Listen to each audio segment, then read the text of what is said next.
Isang malamig na takot ang biglang gumapang sa buong katawan ni Police Captain Leonardo Reyes.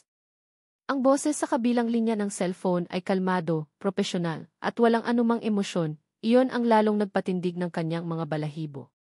Captain Reyes, sabi ng boses ni General Cruz. He's back. Dominguez is back in the country. It's time to activate the asset.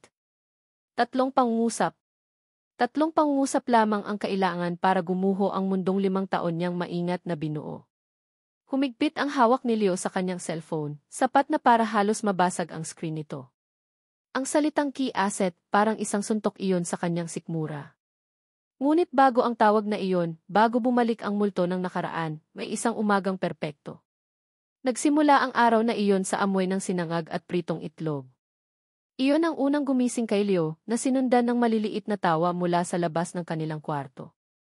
Nang imulat niya ang kanyang mga mata, isang ngiti ang agad na sumilay sa kanyang mga labi. Ito ang kanyang buhay ngayon. Isang buhay na hindi niya kailanman inakalang magiging kanya. Dahan-dahan siyang bumangon, maingat na huwag magising ang babaeng mahimbing na natutulog sa kanyang tabi. Si Rockwell. Ang kanyang Kel. Kahit pagkatapos ng 5 taon, hindi pa rin siya nagsasawang pagmasdan ang payapang mukha nito sa pagtulog. Ang dating kasambahay na naging asawa niya, ang pundasyon ng kanyang kaligayahan, ang ina ng kanyang 4 na anak. Ang inaakala ng lahat, lalo na ng kanilang mga kapitbahay sa simpleng subdibisyon sa Novaliches, ay isa silang perpektong pamilya. Isang dedikadong pulis, isang mapagmahal na may bahay, at 4 na makukulit ngunit bibong mga anak. Walang nakakaalam na ang pundasyon ng perpektong pamilyang ito ay itinayo sa isang malaking kasinungalingan. Paglabas niya ng kwarto, sinalubong siya ng isang sigaw. Surprise! Happy anniversary, Papa! Ang kambal niyang sina Divy at Leah, parehong 6 na taong gulang, ay tumakbo para yakapin ang kanyang mga binti. Sa likod nila ay ang kanilang panganay, si Marco, na 7 taong gulang na, seryosong nakatayo habang hawak ang isang card na gawa sa kartolina. At sa high chair, ang bunso nilang si Selly, na 2 taong gulang pa lang, ay pumapalakpak habang tumatawa. At sa gitna ng lahat, nakatayo si Kel, may hawak na isang plato ng paborito niyang almusal, isang maliit na kandila ang nakasindi sa ibabaw ng pancake. Ang ngiti nito ay mas maliwanag pa sa sikat ng araw na tumatago sa kanilang bintana. Happy 5th anniversary, mahal, malambing na sabi ni Kel. Lumapit si Leo at niyakap ang kanyang asawa, pagkatapos ay hinalikan ito sa noo. Inamoy niya ang pamilyar na amoy ng buhok nito, amoy shampoo at amoy bahay. Amoy ng kapayapaan. Akala ko nakalimutan mo. Paano ko makakalimutan ang pinakamasayang araw ng buhay ko? Sagot ni Kel, ang mga mata nito ay kumikinang sa pagmamahal. Habang pinapanood niya ang kanyang mga anak na nag-aagawan sa pagbibigay sa kanya ng kanilang mga munting regalo, isang kakaibang kirot ang naramdaman ni Leo sa kanyang dibdib. 5 taon na ang nakalipas. 5 taon mula nang lapitan niya ang isang pagod at halos walang pag-asang dalaga sa isang karinderya at inalok ito ng isang kasunduan, isang peking kasal para sa isang key undercover mission. Naaalala pa niya ang Leo Reyes ng nakaraan. Isang lalaking walang laman ang dibdib kundi tungkulin. Ang tanging layunin niya sa buhay ay ang pabagsakin ang sindikato ni Victor Dominguez, ang taong naging dahilan ng pagkamatay ng napakaraming inosente. Para sa kanya noon, lahat ng tao ay posibleng kasangkapan. Lahat ng bagay ay paraan para makamit ang layunin. Pero hindi niya inaasahan si Kel. Hindi niya inaasahan ang init ng pag-aalaga nito, ang simple nitong kaligayahan sa maliliit na bagay. Hindi niya inaasahan ang pagdating ni Marco, tapos ng kambal, at ni Selly. Hindi niya pinlano na ang bawat pag-uwi niya mula sa trabaho ay sasalubungin ng mga yakap at halik. Hindi niya pinlano na ang peking pamilya na binuo niya bilang isang takeover ay magiging mas totoo pa sa misyon na sinusumpaan niya. Ang dating espasyo sa kanyang dibdib na puno ng tungkulin ay napuno na ngayon ng pagmamahal, isang pagmamahal na nakakatakot dahil alam niyang anumang oras ay maaari itong bawiin. Papa, basahin mo na yung card ko, sabi ni Marco, inaabot sa kanya ang papel. Kinuha iyon ni Leo at binasa ng malakas. To the best papa in the world. You are the hero. Simple lang ang mga salita, isinulat sa pabilog na sulat kamay ng isang bata. Pero para kay Leo, mas mabigat pa iyon kaysa sa anumang medalya na natanggap niya. Isang bayani. Kung alam lang ng anak niya ang totoo. Doon nagring ang kanyang cellphone. Isang pribadong numero. Alam na agad niya kung sino ito. Tumayo siya at lumayo ng kaunti sa pamilya, bumulong ng, "Sorry, importante lang to."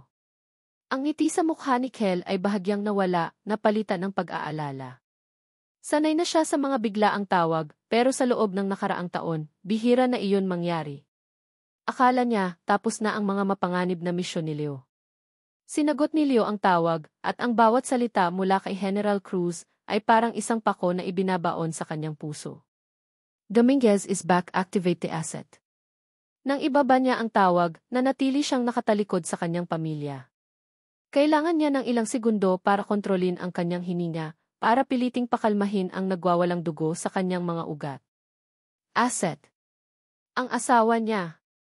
Ang babaeng nangako sa kanya ng habang buhay kaninang umaga, na tinawag niyang imahal, ay isa lamang key asset sa mata ng kanyang mga pinaglilingkuran. Isang kasinungalingan. Ito ang simula ng lahat. At ngayon, ang kasinungalingan na iyon ay babalik para singilin siya.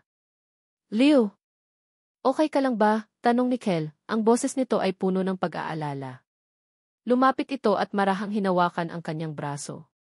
Humarap si Leo, pilit na ngumiti. Ang ngiting iyon ay ang pinakamahirap na bagay na ginawa niya sa buong buhay niya. Naman. Trabaho lang. May pinapabigay lang na report. Pero nakita ni Kel ang isang bagay sa kanyang mga mata, isang takot na hindi niya pa nakikita dati. Hinawakan nito ang kanyang pisngi. "Sigurado ka? Anibersaryo natin ngayon. Pwede bang unahin mo muna kami?" Tumango si Leo at niyakap ito ng mahigpit. "Kayo naman palagi ang una, Kel. Kayo lang." Isinubsob niya ang kanyang mukha sa balikat nito, nilalanghap ang huling piraso ng kapayapaan bago magsimula ang bagyo. Alam niya, sa sandaling ito, na kailangan niyang pumili. Ang misyon na sinimulan niya, o ang pamilyang hindi niya sinasadyang mahalin ng buong buo. Gabi na. Ang mga bata ay mahimbing nang natutulog sa kanilang kwarto. Ang bahay ay tahimik. Si Kel, pagod sa buong araw, ay nakatulog na rin sa tabi niya, ang isang kamay ay nakapatong sa kanyang dibdib. Dahan-dahang bumangon si Leo. Lumapit siya sa bintana at pinagmasdan ang tahimik na kalye sa labas. 5 taon ng kapayapaan. 5 taon ng pinahiram na oras. At ngayon tapos na ito. Bumalik siya sa tabi ng kama at umupo sa sahig. Pinagmasdan niya ang mukha ng kanyang asawa sa dilim, ang babaeng walang kamalay-malay sa panganib na paparating. Ang babaeng ang tanging kasalanan ay ang pagkatiwalaan ang isang lalaking puno ng sekreto.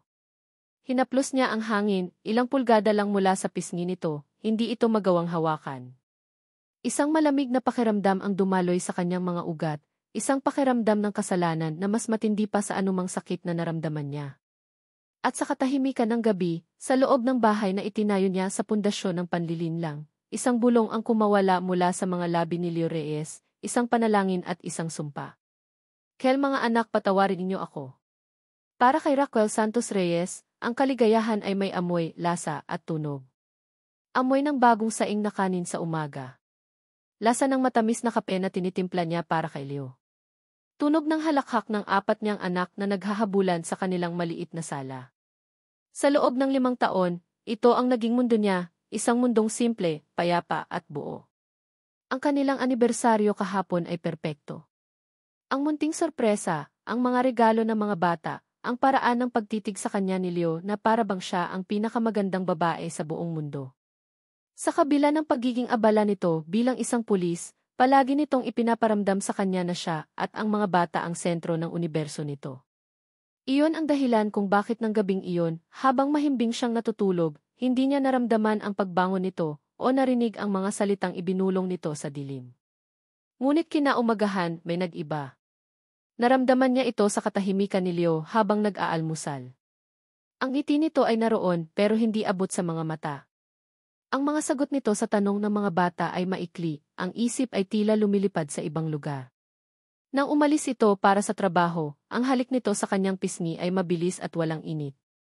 "May problema ba sa trabaho?" tanong niya bago ito tuluyang makalabas ng pinto. Tumingin ito sa kanya, at sa isang saglit, nakita niya roon ang Leo na nakilala niya sa unang pagkakataon, isang lalaking tila pasan ang buong mundo. Pagod, malungkot at malayo.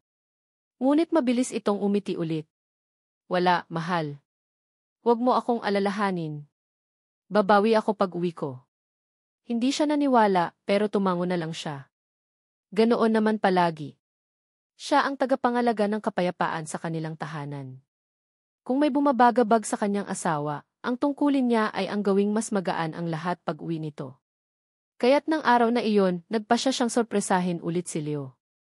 Lilinisin niya ang maliit nitong opisina o study room sa bahay, isang lugar na bihira niyang pasukin dahil iyon ang isagradong teritoryo ng kanyang asawa. Doon nito itinatago ang mga papeles, mga libro, at ang mga alaala ng buhay nito bilang pulis. Habang nagpupunas ng alikabok sa lumang estante ng libro, isang maliit at makintab na bagay ang nahulog mula sa likod ng isang makapal na aklat tungkol sa criminal law. Isang susi. Isang maliit na silver na susi na hindi niya pa nakikita dati. Tumingin siya sa paligid at nakita ang nag-iisang bagay sa kwarto na may susyan, ang ilalim na drawer ng lamesa ni Leo. Lagi iyong nakalock. Minsan, sa pagbibiro, tinanong niya kung ano ang laman yon. Ang sagot ni Leo ay ngiti lang. Mga sekreto ng estado, biro nito. Pinulot ni Kel ang susi. Tinitigan niya iyon pagkatapos ay ang drawer. Nag-alinlangan siya. Ang paggalang sa pribadong gamit ng asawa niya ay isa sa mga bagay na ipinagmamalaki niya. Ngunit ang pag-aalala sa kanyang puso ay mas malakas. Ang imahe ng mga mata ni Leo kaninang umaga ay bumalik sa kanyang isipan. Ano ba ang itinatago mo, Leo? Nanginginig ang mga kamay, isinuksok niya ang susi sa seradura. Dahan-dahan niya itong pinihit. Isang maliit na iklikki ang tumunog sa katahimikan ng kwarto. Huminga siya ng malalim at binuksan ang drawer. Walang mga alahas o pera. Walang litrato ng ibang babae. Ang laman nito ay isang manipis, kulay brown na folder. Sa ibabaw nito, may nakasulat sa itim na marker, sa sulat kamay ni Leo, case file, Dominguez. Dominguez. Isang apelyido lang. Marahil isang lumang kaso. Gumaan ng bahagya ang kanyang pakiramdam. Ito lang pala. Mga papeles lang mula sa trabaho. Ngunit hindi niya mapigilan ang kanyang kuryosidad. Binuksan niya ang folder. Ang unang bumungad sa kanya ay isang litrato ng isang lalaki.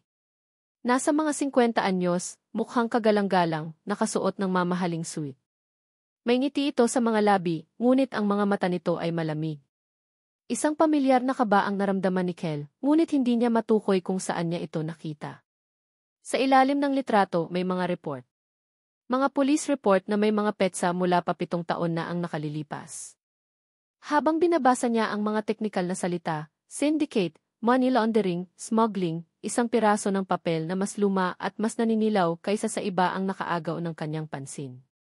Isa itong kopya ng isang lumang investigasyon. Binasa niya ang pamagat. Initial report on the death of Ricardo Santos. Bumilis ang tibok ng kanyang puso. Ricardo Santos. Ang kanyang ama. Parang huminto ang mundo ni Kel. Bakit? Bakit narito ang pangalan ng tatay niya? Bakit nasa loob ito ng folder ng isang kaso na may pangalang Dominguez? Ang kanyang ama ay namatay sa isang aksidente sa konstruksyon. Iyon ang sinabi sa kanya ng mga ampon na kumukop sa kanya. Iyon ang kwentong kinagisnan niya. Nanginginig ang mga kamay, binasa niya ang report. Victim sustained injuries inconsistent with typical workplace accident, signs of struggle, witness reported heated argument with his employer hours before the incident. At sa dulo ng report, may isang pangalan, employer of record, Victor Dominguez. Ang lalaki sa litrato. Parang may malamig na tubig na ibinuhos sa buong katawan ni Kel. Ang mga piraso ng palaisipan ay nagsimulang magkabit-kabit sa kanyang isipan, bumubuo ng isang larawan na nakakatakot, isang larawang hindi niya kayang tanggapin. Ang lalaki sa litrato ay ang dating boss ng kanyang ama. Ang kaso ni Leo ay tungkol sa lalaking iyon. At ang report ng pagkamatay ng tatay niya ay nasa loob ng folder na ito. Isang tanong ang umalinggaw sa kanyang isipan, nagkataon lang ba ang lahat? Nagkataon lang ba na ang napangasawa niyang pulis ay may iniimbestigahang kaso na may kaugnayan sa pagkamatay ng kanyang ama? Nagkataon lang ba na sa loob ng 5 taon, hindi man lang ito nabanggit ni Leo sa kanya? Binalik niya ang lahat sa folder, isinara ang drawer, at ikinubli ang susi kung saan niya ito nakita. Umupo siya sa sahig, yakap-yakap ang kanyang mga tuhod. Ang dating payapang mundo niya ay nagsimulang magkaroon ng mga lamat. Nang gabing iyon, pinilit niyang maging normal. Pinagsilbihan niya si Leo ng hapunan, tinulungan ang mga bata sa kanilang takdang aralin, at mumiti sa mga kwento ng kanyang asawa. Ngunit sa bawat pagtingin niya rito, ang nakikita na niya ay isang estranghero. Naghihintay siya ng tamang tiempo. Hihintayin niyang magsalita si Leo. Hihintayin niyang sabihin ito ang totoo. Pero walang dumating na salita. Pagod itong umuwi, pagod na humalik sa mga bata, at pagod na humiga sa kama. Nang mahimbing na itong natutulog sa kanyang tabi, hindi mapigilan ni Kel na pagmasdan ito. Ang lalaking minahal niya ng buong puso. Ang ama ng kanyang mga anak. Ang lalaking nagligtas sa kanya mula sa isang malungkot na buhay. O iyon ba ang buong katotohanan? Ang pag-ibig sa kanyang puso ay nakikipaglaban sa takot na nagsisimulang sumakop sa kanyang isipan. Ayaw niyang maniwala. Ayaw niyang isipin na ang pundasyon ng kanyang kaligayahan ay isang malaking sikreto. Pero ang mga tanong ay nandoon, parang mga laso na unti-unting kumakalat sa kanyang kaluluwa. Tahimik siyang bumulong sa dilim, mga salitang para lamang sa kanyang sarili, mga salitang naglalaman ng lahat ng kanyang takot. Sino ka ba talaga, Leo? At ano ang kaugnayan mo sa pagkamatay ng tatay ko? Ang biyahe papunta sa kampo ay parang isang paglalakbay pabalik sa nakaraan. Bawat metro na nilalakbay ng kanyang sasakyan palayo sa kanilang bahay sa Novaliches ay parang isang hakbang palayo sa buhay na minahal niya at isang hakbang palapit sa buhay na matagal na niyang tinalikuran. Ang hangin sa loob ng kotse ay malamig, ngunit nararamdaman ni Leo ang pawis na namumuo sa kanyang noo. Ang mga salita ni General Cruz ay paulit-ulit na tumatakbo sa kanyang isipan. It's time to activate the asset. Ang meeting point ay hindi sa isang opisyal na gusali ng pulisya, kundi sa isang luma at hindi na ginagamit na warehouse sa may pier. Ito ang klase ng lugar na pinipili ni General Cruz para sa mga usapang hindi dapat marinig ng sinuman. Pagpasok ni Leo, ang amoy ng kalawang at maalat na hangin ang sumalubong sa kanya. Sa gitna ng malawak na espasyo, sa ilalim ng isang nag-iisang bumbilya, nakatayo ang general, nakatalikod, nakatingin sa maruming bintana na nakatanaw sa dagat. Nakatanggap ka ng tawag ko, Captain, sabi ni General Cruz nang hindi lumilingon. Ang boses nito ay kasing lamig ng simoy ng hangin mula sa dagat. Sir, sagot ni Leo, ang boses niya ay matatag kahit pa kumakabog ang kanyang dibdib. Nandito ako. Humarap ang general. Si General Antonio Cruz ay isang lalaking tila inukit mula sa bato. Ang kanyang mukha ay puno ng mga linya ng karanasan at ang kanyang mga mata ay laging tila sinusuri ang iyong kaluluwa. 5 taon, Leo. 5 taon tayong naghintay sa pagkakataong ito. Bumalik na si Victor Dominguez at hindi natin siya pwedeng pakawalan ulit. Naiintindihan ko, sir. Good. Dahil ang plano ay simple lang, sabi ng general, lumapit ito sa isang metal na mesa kung saan nakalatag ang isang mapa at ilang mga litrato. Kinuha nito ang litrato ni Victor Dominguez. Magkakaroon siya ng isang malaking charity ball sa susunod na linggo. Isang event para sa mga mayayaman at makapangyarihan. Imposibleng makapasok ang sinuman sa atin nang hindi napapansin. Tumigil ang general at tinitigan si Leo ng diretso sa mata. Pero may isang tao na malugod niyang tatanggapin. Nagsalubong ang mga kilay ni Leo. Alam na niya kung saan papunta ang usapang ito. Sir, wag po. Hindi pinansin ng general ang kanyang pakiusap. Gagamitin mo ang asawa mo. Si Rockwell. Ipakikilala mo siya sa lipunan. Hahayaan mong aksidenteng makita siya ni Dominguez. Alam natin ang koneksyon niya sa pamilya ni Rockwell. Gagamitin natin ang koneksyon na iyon para painin siya. Isang ugat ang pumitik sa sentido ni Leo. Sir, hindi pwede. Hindi na ito ang plano. Ito ang palaging plano, Captain Reyes, tumaas ang boses ng general. Pinili mo siya para sa layuning ito. Ginastusan natin ang operasyong ito, ang bahay mo, ang buhay mo, para sa isang layunin. Huwag mong sabihin sa akin na pagkatapos ng 5 taon, naging malambot ka na. Ang mga salita ng general ay parang isang sampal. Bumalik sa alaala ni Leo ang isang mainit na hapon, 5 taon na ang nakalipas. Flashback. Nakatayo siya sa labas ng isang maliit na karinderya, pinapanood ang isang dalagang payat, pagod ang mga mata, na walang tigil sa pagpupunas ng mga mesa. Si Raquel Santos. 22 taong gulang, ulila, at nagtatrabaho mula umaga hanggang gabi para lang may makain. Perpekto. Siya ang perpektong pain. Nilapitan niya ito. Nagpakilala siya bilang isang pulis. Nakita niya ang takot at pagtataka sa mga mata nito. Miss Santos, sabi niya noon, ang boses niya ay kalmado at mapanghikayat. May kailangan akong hilingin sa'yo. Isang bagay na hindi pangkaraniwan pero para sa kapakanan ng mas nakararami. Umupo sila sa isang bakanting mesa. Inilatag niya ang kanyang alok. Kailangan ko ng asawa para sa isang undercover mission. Isang babaeng simpleng mamamayan, walang kaugnayan sa pulisya, para maging cover ko habang nag-imbestiga ako sa isang malaking sindikato. Nakita niya ang gulat sa mukha ni Kel. Kasal. Sir, bakit ako? Umiti si Leo, isang iting pinag-aralan. Dahil kailangan ko ng isang taong mapagkakatiwalaan. Isang taong hindi magtatanong ng marami. Simple lang ang kasunduan. Trabaho lang. Poprotektahan kita, bibigyan ng maayos na tirahan, at kapalit, magpapanggap kang asawa ko. Kapag natapos ang misyon, malaya ka nang umalis. Iyon ang perpektong kasinungalingan dahil kalahati niyon ay totoo. Ang hindi niya sinabi ay hindi ito nagkataon lang. Ang hindi niya sinabi ay pinili niya ito dahil sa pangalan ng kanyang ama. Ang hindi niya sinabi ay ang plano ay hindi lang para maging cover siya, kundi para maging isang buhay na paalala kay Victor Dominguez ng isang krimen na matagal na nitong ibinaon sa limot. End of flashback. Hindi. Ang sigaw ni Leo ay umalingaw sa loob ng warehouse, puno ng galit at desperasyon. Humarap siya sa general, ang mga kamao ay nakakuyom. Hindi na siya isang asset lang. Asawa ko siya. Ina siya ng mga anak ko. Hindi ko isusugal ang buhay ng pamilya ko para sa misyon na ito. Ito ang unang beses na sinuway niya ang isang direktang utos. Tinitigan siya ni General Cruz, ang mukha nito ay hindi mabasa. Sa wakas, tumango ito ng dahan-dahan. Naiintindihan ko, sabi ng general sa isang mapanganib na kalmadong boses. Umuwi ka na, Captain. Pag-isipan mo. Pero tandaan mo, ang utos ay utos. Umalis si Leo sa warehouse na mabigat ang puso. Ang biyahe pabalik ay mas masahol pa. Para siyang isang kriminal na umuuwi sa pinangyarihan ng kanyang krimen.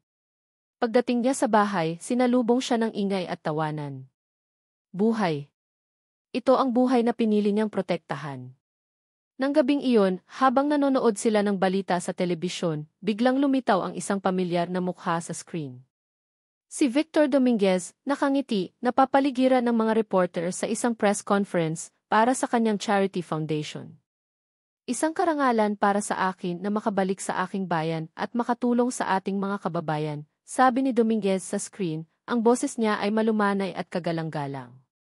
Napahinto sa paghinga si Leo. Para siyang nakakita ng multo.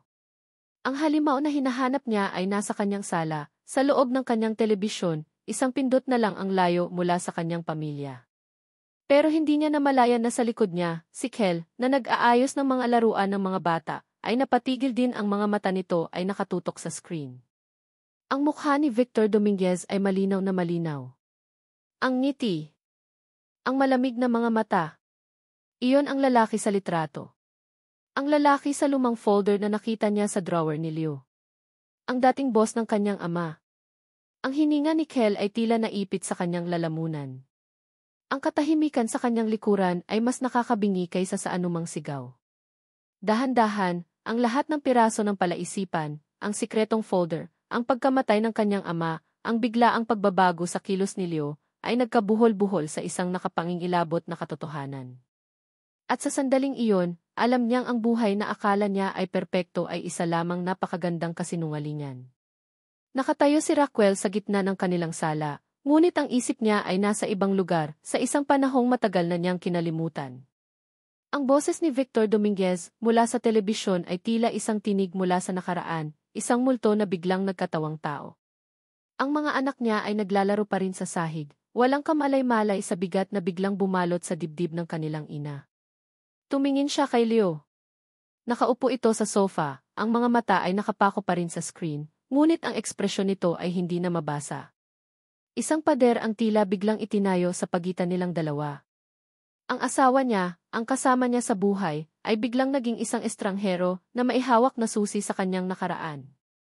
Pinilit niyang kumilos ng normal. Pinatulog niya ang mga bata, isa-isa, hinalikan sa noo, at ipinangako sa sarili na poprotektahan niya sila sa anumang panganib.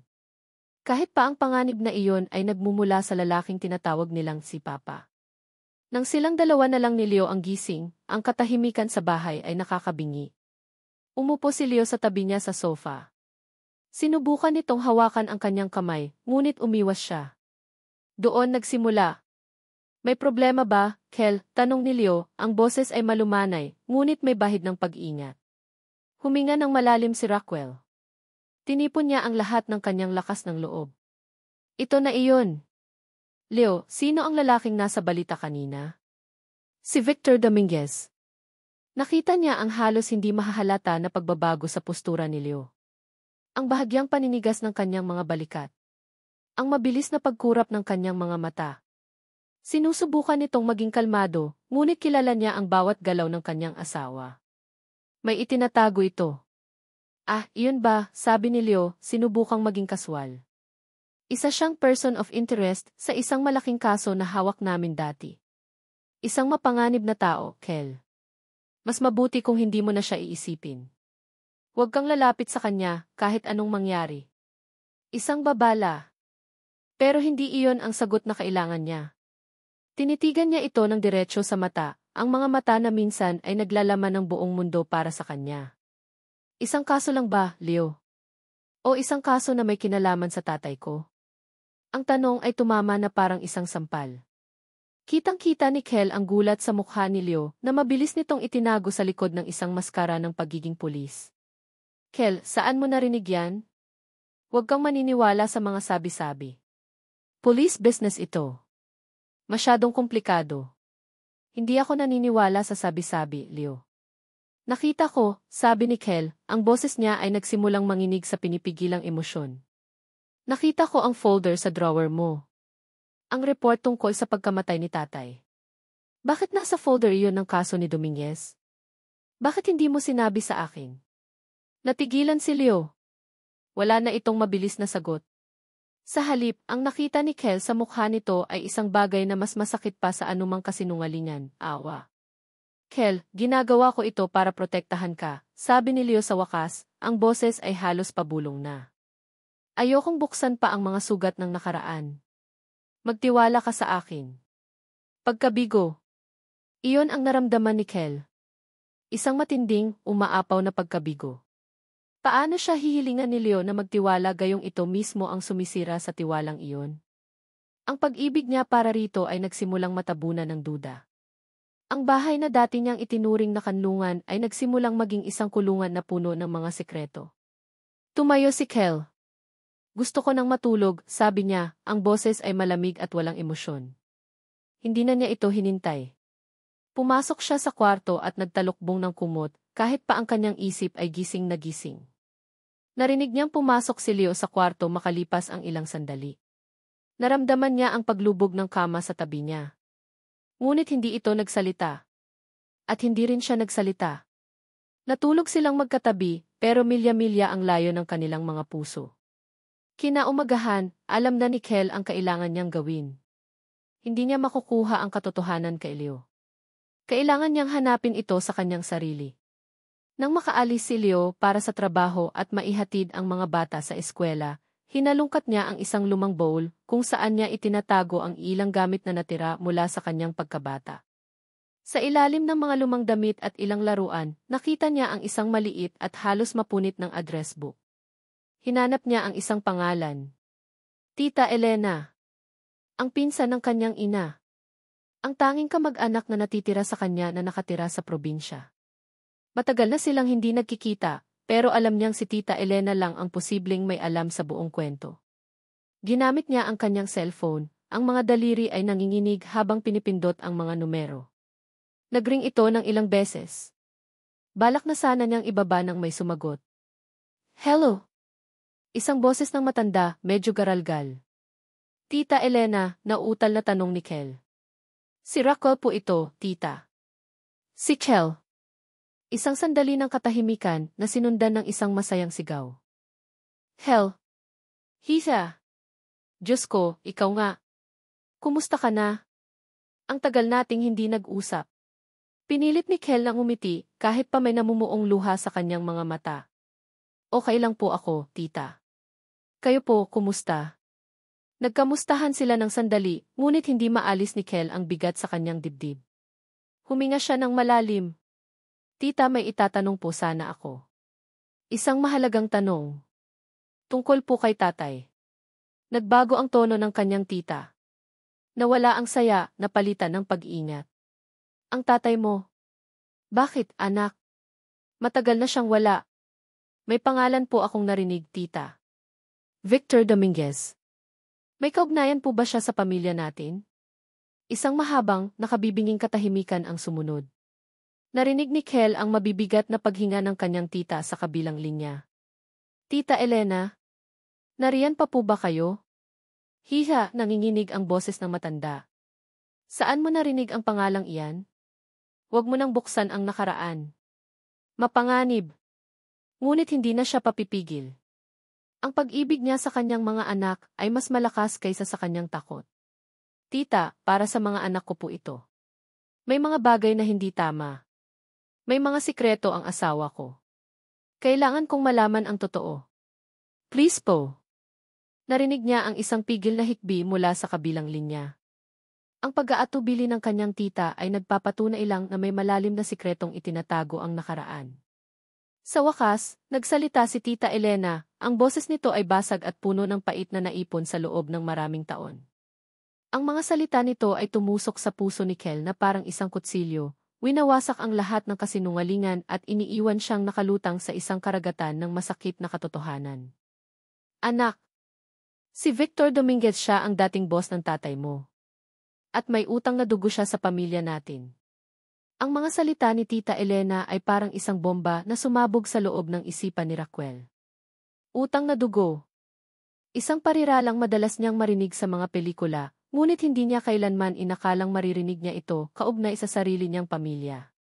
Nang matapos ang tawag, nanatili siyang nakaupo sa sahig, hawak ang cellphone, ang isip ay blanko. Ang mga piraso ng palaisipan ay hindi na malabo. Malinaw na ang mga ito, bumubuo ng isang larawan na mas masahol pa sa kanyang pinakamasamang bangungot. Ang pagpili ni Leo sa kanya ay hindi nagkataon lang.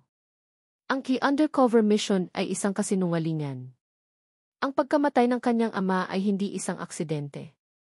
Ang buong buhay niya sa nakalipas na 5 taon ay isang plano. Isang malamig na galit ang unti-unting pumalit sa pagkabigla.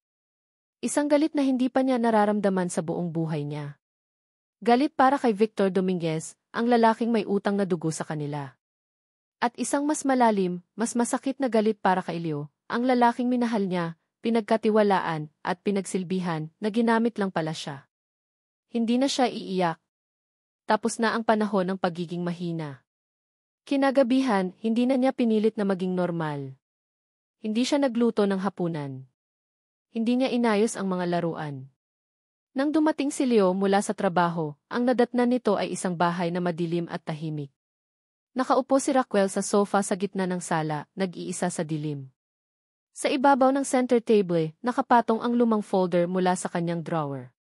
Bukas ito sa pahina ng report tungkol sa pagkamatay ni Ricardo Santos. Napatigil si Leo sa may pintuan. Alam na niya. Ang sandaling kinatatakutan niya sa loob ng 5 taon ay dumating na. Healthy. Nagsimula siya, ngunit pinutol siya nito. Huwag, sabi ni Raquel, ang boses niya ay walang emosyon, kasing lamig ng hangin sa labas. Huwag mo akong tawaging Kel.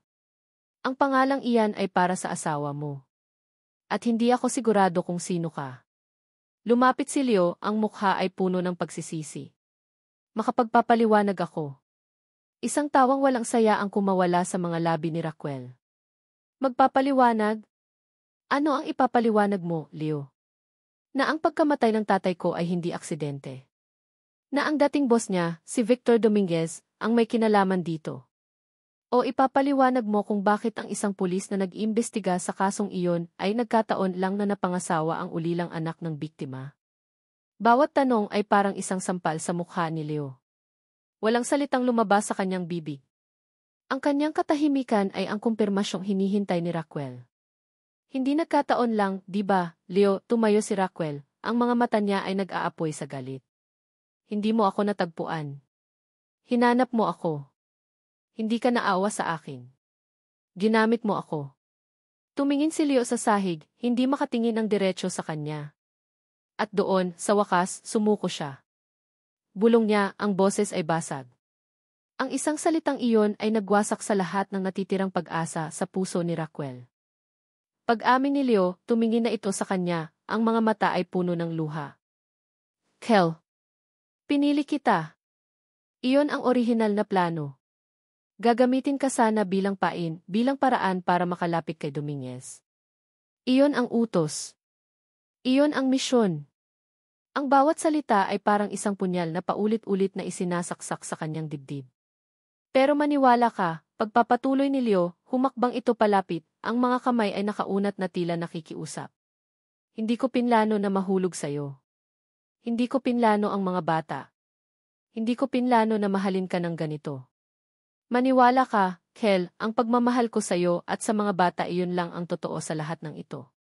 Pagmamahal, sigaw ni Raquel, ang boses niya ay sa wakas ay nabasag, at ang mga luhang kanina pa niya pinipigilan ay bumuhos na parang isang sirang dam. Anong klaseng pagmamahal ang itinayo sa ibabaw ng isang libingan? Minahal mo ba ako, Leo? O minahal mo lang ang ideya ng isang perpektong pamilya na magtatago sa'yo mula sa mga kasinungalingan mo? Hindi totoo yan. Paano ako maniniwala, humahagulgol na sabi ni Raquel. Paano ako maniniwala sa pag-ibig na nagsimula sa bangkay ng tatay ko? Ang bawat ngiti mo, ang bawat yakap, ang bawat mahal kita, lahat ba iyon ay bahagi ng misyon? Ang mga anak natin, Leo. Ang mga inosenteng bata. Bahagi rin ba sila ng plano? Hindi, sigaw ni Leo, ang sakit sa kanyang mukha ay kasing tindi ng sakit na nararamdaman ni Raquel. Sila ang dahilan kung bakit itinigil ko ang lahat. Sila ang dahilan kung bakit tinalikuran ko ang misyon. Kayo ang buhay ko, Kel. Pero huli na ang lahat. Ang tiwala ay parang isang salamin. Kapag nabasag, hindi na maibabalik pa sa dati. Umiling si Raquel, pinupunasan ang kanyang mga luha gamit ang likod ng kanyang kamay. Ang kanyang mukha ay naging isang maskara ng determinasyon. Pumasok siya sa kwarto ng mga bata at sinimulang ilabas ang kanilang mga damit, isinisilid sa isang malaking bag. Sumunod si Leo, desperado. Kel, anong ginagawa mo? Huwag. Please, mag-usap tayo. Wala na tayong dapat pag-usapan, sabi ni Raquel, hindi tumitingin sa kanya. Ang bawat damit ng mga bata na hinahawakan niya ay parang isang paalala ng pamilyang akala niya ay totoo. Saan ka pupunta? Humarap si Raquel sa kanya, ang mga mata ay walang buhay. Malayo sa'yo. Malayo sa bahay na ito na puno ng kasinungalingan. Hinawakan ni Leo ang kanyang braso. Huwag mong gawin ito. Huwag mong ilayo sa akin ang mga anak ko. Nagmamakaawa ako sa'yo, Kel. Hinawi ni Raquel ang kamay nito na parang isang dumi. Tinitigan niya ito, ang lalaking minsan ay kanyang sinamba, ngayon ay kanyang kinasusuklaman. Tapos na tayo, Leo, sabi niya, ang bawat salita ay matalim at pinal. Simula ngayon, ilalayo ko ang mga anak ko sa dalawang klase ng halimaw, sa pumatay sa lolo nila at sa taong ginamit ang nanay nila. Ang mga salitang iyon ay tumama kay Leo ng mas malakas pa sa isang bala. Binuhat ni Raquel ang natutulog na si Selly habang ginigising ang tatlo pa niyang anak. Mga anak, gising. Aalis tayo. Ang mga bata, naguguluhan at inaantok, ay sumunod lang sa kanilang ina. Nakatayo si Leo sa may pintuan, parang isang estatwa, hindi makagalaw, pinapanood ang pagguho ng kanyang mundo. Pinapanood niya ang kanyang pamilya, ang kanyang buong buhay, napapalayo sa kanya. Bago sila tuluyang lumabas ng pinto, lumingon si Marco sa kanya. Papa, saan po tayo pupunta? Hindi makasagot si Leo. Ang tanging nagawa niya ay umiling, habang ang mga luha ay malayang dumadaloy sa kanyang mga pisngi. Isinara ni Raquel ang pinto. Ang click ng seradura ay ang pinakamasakit na tunog na narinig ni Leo sa buong buhay niya. Naiwan siyang mag-isa sa loob ng malaki, tahimik at walang lamang bahay. Ang bahay na binuo niya. Ang pamilyang minahal niya. Ang lahat ay nawala sa isang iglap. Ang mga araw na lumipas matapos umalis si Raquel at ang mga bata ay isang malabong panaginip para kay Leo. Ang bahay na dati puno ng buhay at tawanan ay naging isang malamig at tahimik na nitso. Ang amoy ng kape ni Kel sa umaga ay napalitan ng amoy ng lumang alak. Ang mga laruan ng mga bata na nakakalat sa sahig ay parang mga munting lapida ng isang pamilyang namatay. Hindi siya pumapasok sa trabaho. Hindi niya sinasagot ang mga tawag ni General Cruz. Ang tanging ginagawa niya ay umupo sa dilim, hawak ang isang litrato ng kanyang pamilya, at paulit-ulit na tinatanong ang sarili kung saan siya nagkamali. Alam niya ang sagot sa simula pa lang. Samantala, si Raquel ay nakahanap ng pansamantalang matutuluyan sa isang maliit na apartment na inuupahan, gamit ang kaunting perang naipon niya. Bawat araw ay isang pakikibaka. Kailangan niyang maging ina at ama sa kanyang mga anak, ipinapaliwanag sa kanila sa paraang maiintindihan nila kung bakit wala ang kanilang papa, habang itinatago ang sarili niyang wasak na puso. Ang galit niya kay Leo ay naroon pa rin, ngunit sa ilalim niyon ay isang sakit na hindi maipaliwanag, ang sakit ng pangulila sa lalaking minahal niya. Ngunit hindi niya alam na may isa pang pares ng mga mata na matagal nang nakamasid sa kanya. Si Victor Dominguez, sa kanyang marangyang penthouse na tinatanaw ang buong syudad, ay nakatanggap ng report mula sa kanyang mga tauhan. Sir, umalis na po sa bahay yung babae. Dala niya ang mga bata. Isang kakaibang ngiti ang sumilay sa mga labi ni Victor. 5 taon niyang pinanood mula sa malayo ang anak ng kanyang dating kaibigan, ang anak ng taong ipinapatay niya. Isang halo ng pagsisisi at pagkaposesibo ang nararamdaman niya para kay Raquel. Nang malaman niyang napangasawa ito ng isang pulis, ang pulis na nag-iimbestiga sa kanya, naramdaman niya na siya ay pinagtaksilan. Ngayon, sa paghihiwalay nila, nakakita siya ng isang oportunidad. Nagsimulang dumating ang mga regalo sa apartment ni Raquel. Mga mamahaling laruan para sa mga bata. Mga basket ng prutas. Mga pagkain mula sa mga restaurant na hindi niya kayang bayaran. Walang pangalan ng nagpadala, ngunit may isang card na laging kasama mula sa isang nagmamalasakit. Kinilabutan si Raquel. Itinatapon niya ang mga regalo, ngunit patuloy ang pagdating ng mga ito. Isang araw, habang pauwi siya galing sa paghahanap ng trabaho, isang eleganteng itim na kotse ang huminto sa kanyang tapat. Bumukas ang bintana at bumungad sa kanya ang mukha ni Victor Dominguez. Ang mukha mula sa telebisyon. Ang mukha mula sa nakaraan. Miss Santos, sabi nito, ang boses ay malumanay ngunit may bigat. Raquel. Ako si Victor Dominguez. Kaibigan ako ng iyong ama. Napaatras si Raquel, agad na hinawakan ng mahigpit ang kamay ng kanyang mga anak. Lumayo kayo sa amin. Wala akong masamang intensyon, sabi ni Victor, isang malungkot na ngiti ang nasa kanyang mga labi. Nandito ako para tumulong. Alam ko ang pinagdadaanan mo. Hayaan mong tulungan kita, hayaan mong bumawi ako sa pamilya ninyo. Sa kabilang dako ng syudad, nalaman ni Leo ang tungkol dito. Isang dating kasamahan sa pulisya, na may utang na loob sa kanya, ang tumawag. Leo, may nagmamanman sa pamilya mo. Mga tauhan ni Dominguez. Lumalapit na siya sa kanila. Isang kuryente ang dumaloy sa buong katawan ni Leo, tinaboy ang alak at depresyon. Takot. Isang dalisay na takot ang pumalit sa lahat. Ang pinakamasama niyang kinatatakutan ay nagkakatotoo. Ang kanyang pamilya ay nasa pagitan ng 2 halimaw, at siya ang isa sa mga halimaw na iyon. Doon, nagawa niya ang kanyang desisyon. Kinabukasan, pumasok siya sa opisina ni General Cruz. Malinis ang kanyang anyo, plansado ang damit, ngunit may bagong determinasyon sa kanyang mga mata. Inilapag niya ang kanyang baril at ang kanyang police badge sa ibabaw ng mesa. Anong ibig sabihin nito, Captain? Tanong ng General. I'm out, matigas na sabi ni Leo. Hindi ko nahahayaang gamitin ninyo ang pamilya ko. Simula ngayon, wala na akong misyon. Wala na akong tungkulin sa estado. Ang tanging tungkulin ko na lang ay sa kanila. Tumingin siya sa General. I choose to my family. Hindi na niya hinintay ang sagot. Tumalikod siya at umalis, iniwan ang buhay na kinilala niya sa loob ng 15 taon. Nalaman niya kung saan nakatira si Raquel at nagmaneho papunta roon. Hindi siya sigurado kung ano ang sasabihin niya o kung tatanggapin siya nito.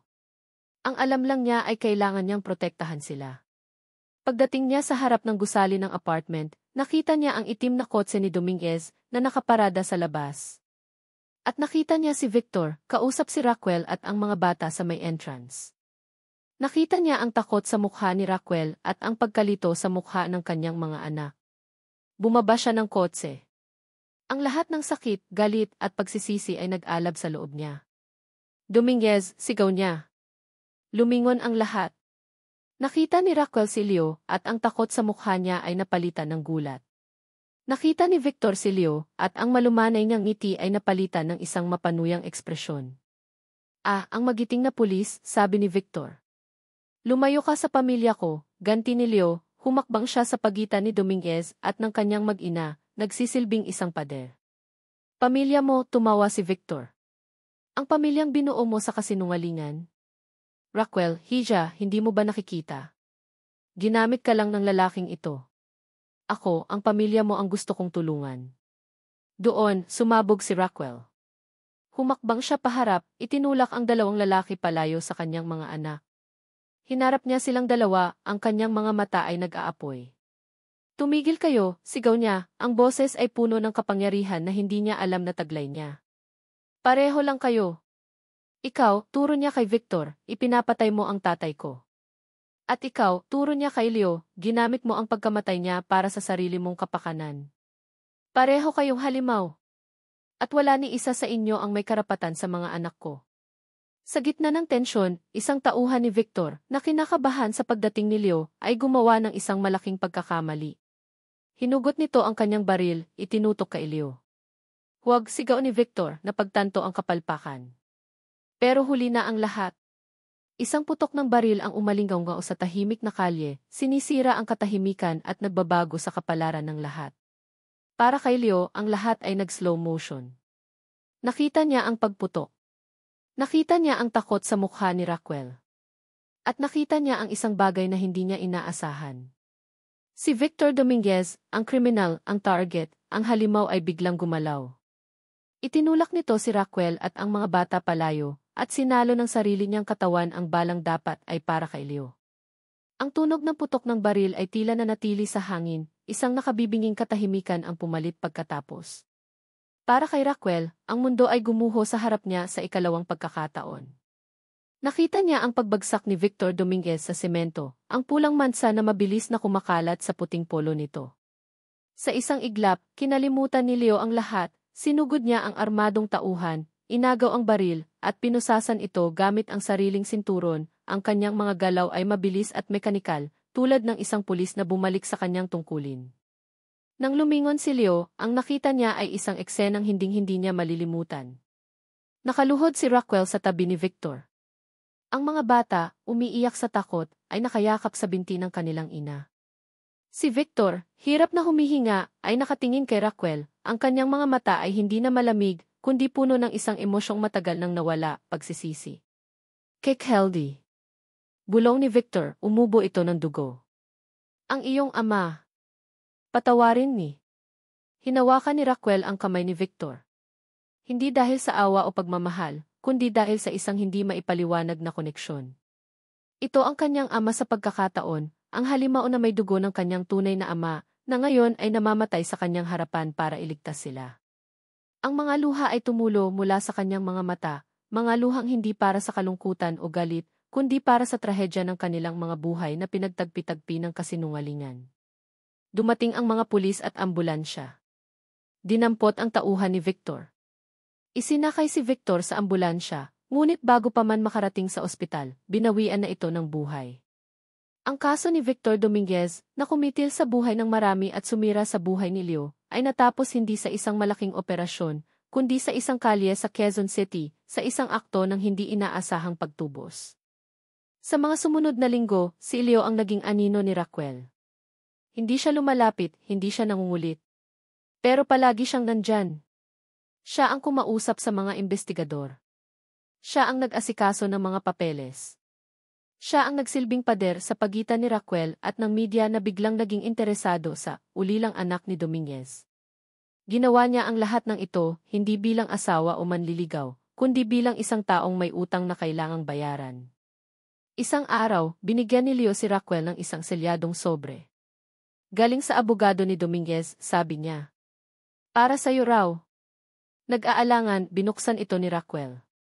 Sa loob ay isang sulat, isinulat mismo ni Victor bago pa man ito bumalik sa Pilipinas. Raquel, aking anak sa hindi inaasahang pagkakataon. Kung binabasa mo ito, marahil ay wala na ako.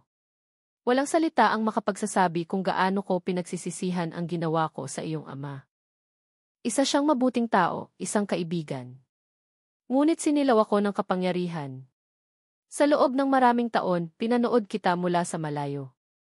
Isang paraan ng pagpaparusa sa aking sarili. Nang makita kitang masaya sa pamilya mo, isang bahagi sa akin ang natuwa, at isang bahagi ang nasaktan dahil hindi ako ang nagbigay niyon sa iyo.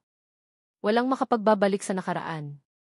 Ngunit sana, ang iiwan ko ay makatulong sa iyong kinabukasan. Ito ang nararapat sa iyo, ang nararapat na pamana sa iyo ng iyong ama. Huwag mong isipin na ito ay bayad pinsala. Isipin mo na lang na ito ay isang huling pagtatangka ng isang makasalanang tao na gumawa ng isang tama. Patawad.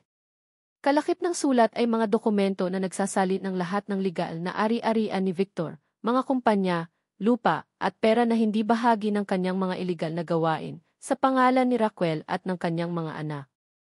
Ang huling twist, isang twist na hindi na masakit, kundi nagbibigay ng isang uri ng paglaya. Lumipas ang ilang buwan.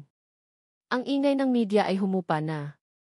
Nakalipat si Raquel at ang mga bata sa isang mas maayos na bahay sa isang tahimik na lugar, gamit ang pamanang hindi niya hiningi.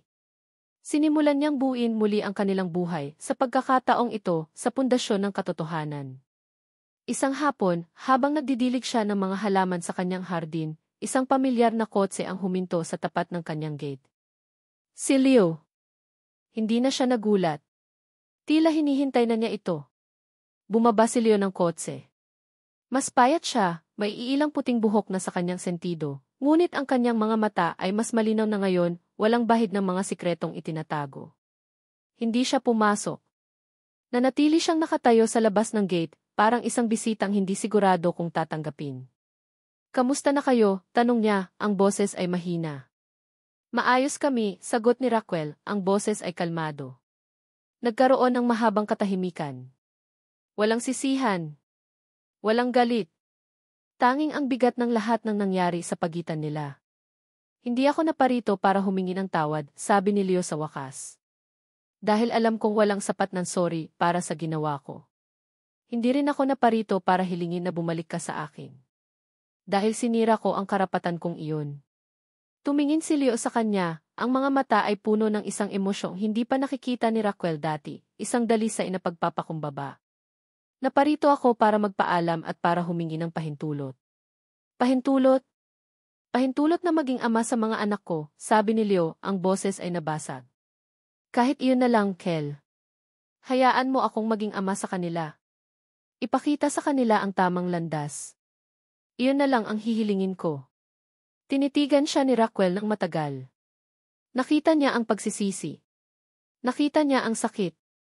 Ngunit higit sa lahat, nakita niya ang pagmamahal, isang pagmamahal na, sa kabila ng lahat ng kasinungalingan, ay naramdaman niyang totoo. Ang pag-ibig para sa kanilang mga anak. Ang pagpapatawad ay hindi isang pindutan na basta na lang pinipindot. Isa itong mahabang daan na kailangang lakarin. At marahil, ito ang unang hakbang. Isang maliit na ngiti ang sumilay sa mga labi ni Raquel.